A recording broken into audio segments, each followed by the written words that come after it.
Gaming. And first of all guys happy Holi to all viewers. Guys हम अपने topic पे आते हैं। तो गाइस आप सब तो पोकेमॉन एक्शन वाई सीरीज के एपिसोड देख ही रहे होंगे जो अब नाइट में आते हैं 8 to 11:20 PM।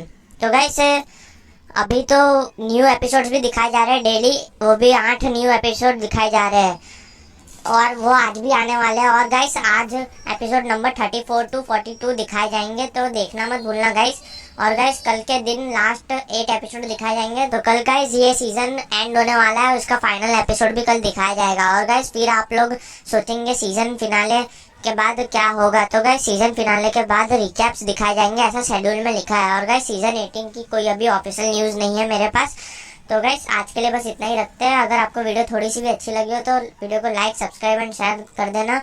और ऐसी अमेजिंग वीडियोस देखने के लिए देखते रहे ब्लेज गेमिंग। तो गाइस बाय बाय।